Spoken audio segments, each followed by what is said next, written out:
ချမ်းသာခြင်းနဲ့ဆိုလို့ရှိရင်လူအများစုစိတ်ဝင်စားတဲ့အရာကိုလည်းအကွက်ကြကြလိန်တဲရမယ်ဆိုတဲ့အမြင်ကိုကျွန်တော်လုံးဝလက်မခံပါဘူး။ဘာကြောင့်လဲဆိုလို့ရှိရင်တော့လိန်လည်ပြီးတော့ရလာတဲ့ပတ်စံနဲ့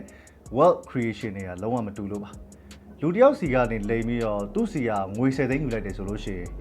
အလုံးလောက်ကင်နေတဲ့စီးပွားရေးစနစ်တွေမှာငွေချေးတန်ဖိုးအသစ်10သိန်းပေါ်လာတာမဟုတ်ဘူး။ငွေကလူတယောက်စီကနေပြီးတော့နောက်လူတယောက်စီကိုပြန်ပြီးရွှေ့သွားရုံပဲရှိလိမ့်မယ်အဲ့ဒါတော့ wealth extraction wealth transfer လို့ပြောလို့ရတယ်တကယ် wealth creation ဆိုတာကလူတွေလိုအပ်တဲ့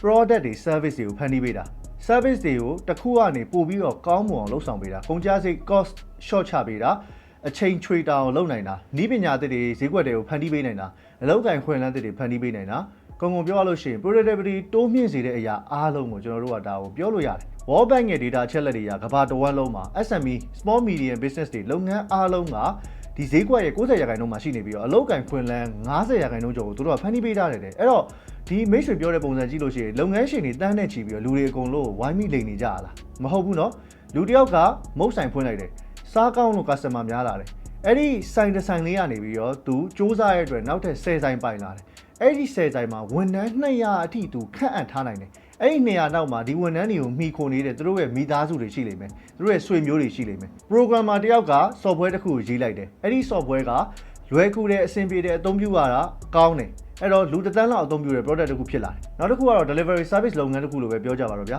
အရင်တော့ဆိုလို့ရှိရင်ဒီပစ္စည်းကိုလိုချင်တယ်ဆိုလို့ရှိရင်စိုက်သွားပြီးတော့ဝယ်ရတာတွေရှိတယ်ကိုတိုင်းဒီမှာလမ်းမှာကားပိတ်မယ်အချိန်ကုန်မယ်လူပိတ်မယ်အခုတော့ delivery service တွေပေါ်လာတော့ဝန်ထမ်းတွေလည်းအလုပ်ရတယ်အချိန်ကုန်ကျစရိတ်တွေလည်း short ချပေးနိုင်တယ်အဲ့တော့ဒီလိုမျိုး SME လုပ်ငန်းတွေလုပ်လာတဲ့လူတွေချမ်းသာကြွယ်ဝမှုတွေကလူတွေကိုလိမ်ပြီးတော့ရလာမှာမဟုတ်ဘူးလူအများစုအတွက်တကယ်လိုအပ်နေတဲ့ဈေးကွက်တွေက value တွေကိုဖန်တီးပြီးတော့အဲ့ဒီ value တွေကအစိပ်ပိုင်းတစ်ခုပဲသူတို့ကအမြတ်အနေနဲ့ပြန်ယူတာ Forbes magazine ရဲ့2025 billionaire data list မှာဆိုလို့ရှိရင်အသစ်ဝင်လာခဲ့တဲ့ billionaire တွေရာဆိုလို့ရှိရင်သူတို့ရဲ့90%တော့နီးပါးကုမ္ပဏီတည်ထောင်တဲ့လူတွေကို founder တွေဒါမှမဟုတ်လို့ရှိရင်အဲ့ဒီလုပ်ငန်းတွေကိုလုပ်ကင်ခဲ့တဲ့လူတွေဖြစ်တယ်ဆိုပြီးတော့ဒါတနည်းအားဖြင့် self made millionaire billionaire ဆိုပြီးသတ်မှတ်တာကြားတယ်အဲ့တော့ self made ဆိုတဲ့ခေါင်းစဉ်အောင်မှာ definition ကိုကျွန်တော်ပြောရမယ်ဆိုလို့ရှိရင်တော့တုံညာဘွားအစရလို့တော့မဆိုနိုင်ဘူးတချို့တွေက privilege ပါမယ်တချို့တွေက family background တွေကောင်းရင်ကောင်းမယ်တချို့တွေကခင်ဗျားတို့ပြောနေကြ luck လို့ခေါ်တဲ့ကံကောင်းလို့ကန်ဆိုတော့ကျွန်တော်ကအလုပ်လုပ်ခံယူရတယ်အဲ့အတွက်ကြောင့်မလို့အလုပ်လုပ်တာစူးစမ်းလို့တော်လို့ဒီလိုမျိုးအောင်မြင်လာတာရှိလိမ့်မယ်ဒါပေမဲ့ကျွန်တော်တို့အဲ့ဒီ data ချက်လက်ကိုအနည်းဆုံးဥမာပြနိုင်တဲ့တက်တွေတစ်ခုရှိတယ်အဲ့ဒါဘာလဲဆိုလို့ရှိရင်တော့ချမ်းသာလို့ရှိရင်မဖြစ်မနေလူလိမ်ရမယ်ဆိုတာတကယ် economic facts မဟုတ်ဘူးဆိုတာပြောပြနေတာပိုပြီးစိတ်ဝင်စားဖို့ကောင်းတဲ့အချက်ကတော့ World Bank ကနေ corruption လို့ခေါ်တဲ့အကျင့်ပြတ်ချစားမှုအဂတိလိုက်စားမှုပါဆိုလို့ရှိရင်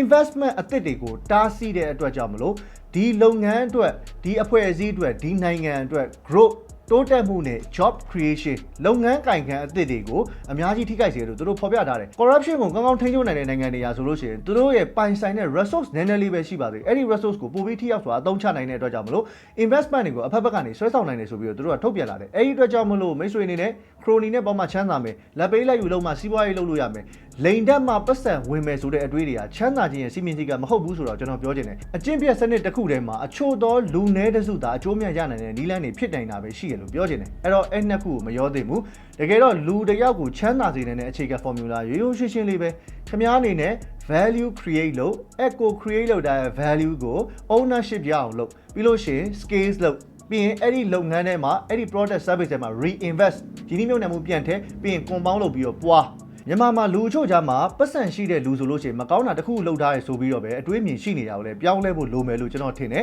အဲ့တော့မကောင်းတဲ့နည်းလမ်းနဲ့ချမ်းသာလာတဲ့လူတွေရှိတာပေါ့လိန်လည်ပြီးတော့ချမ်းသာလာတဲ့လူတွေလည်းအများကြီးပဲအာဏာနဲ့နှီးစပ်မှုအသုံးချပြီးတော့ချမ်းသာတဲ့လူတွေလည်းရှိနေတာပဲဒါကိုကျွန်တော်ညင်းစရာမရှိပါဘူးဒါပေမဲ့မကောင်းတဲ့လူတချို့ချမ်းသာနေတယ်ဆိုတာနဲ့ချမ်းသာခြင်းမကောင်းတာလိုက်လုပ်ရမယ်ဆိုတဲ့ concept ကလုံးဝမတူဘူးပထမတစ်ခုက observation ဖြစ်နိုင်တယ်ဒုတိယတစ်ခုကတော့ generalization ဒါရေဘူးရဖြစ်နေကြအမှားတစ်ခုပါအဲ့တော့ကျွန်တော်အနေနဲ့လူငယ်တွေကိုချမ်းသာခြင်းဘယ်သူနဲ့ပေါင်းရမလဲဆိုတော့သင်ပေးမယ်စာဘယ်လိုမျိုး skills ကိုတည်ဆောက်မလဲဘယ်လိုမျိုးဈေးကွက်ထဲမှာလိုအပ်နေတဲ့ value အသစ်ကိုဖန်တီးပေးမလဲဘယ်လို business စီးပွားရေးတစ်ခုကိုတည်ဆောက်ဖို့အတွက်လုပ်မလဲအဲ့ဒီစီးပွားရေးကို ownership ရအောင်ဘယ်လိုယူမလဲရေရှည်မှာ compound ဘယ်လိုလုပ်မလဲဒါတွေကိုပို့ပြီးတော့သင်ပေးသင့်တယ်လို့ယူဆတယ်ဘာကြောင့်လဲဆိုရင်တော့လိမ်လည်မှုကပတ်စံကိုရွှေ့ပေးနိုင်တယ်သူများပတ်စံတွေကဟိုလူပတ်စံဒီလူပတ်စံဒီလိုမျိုးပဲလုပ်ပေးနေတယ် value creation လုပ်တဲ့လူကပဲချမ်းသာကြွယ်ဝမှုအစစ်ကိုတည်ဆောက်သွားနိုင်တယ်ဖန်တီးနိုင်တယ်လို့ပြောကြရင်ねဗီဒီယိုကိုဒီမှာပဲညီကုန်းချုပ်ပြစေခင်ဗျာအားလုံးပဲကျေးဇူးများကြီးတင်ပါတယ်နောက်ဗီဒီယိုမှာပြန်လဲဆုံတွေ့ပါမယ်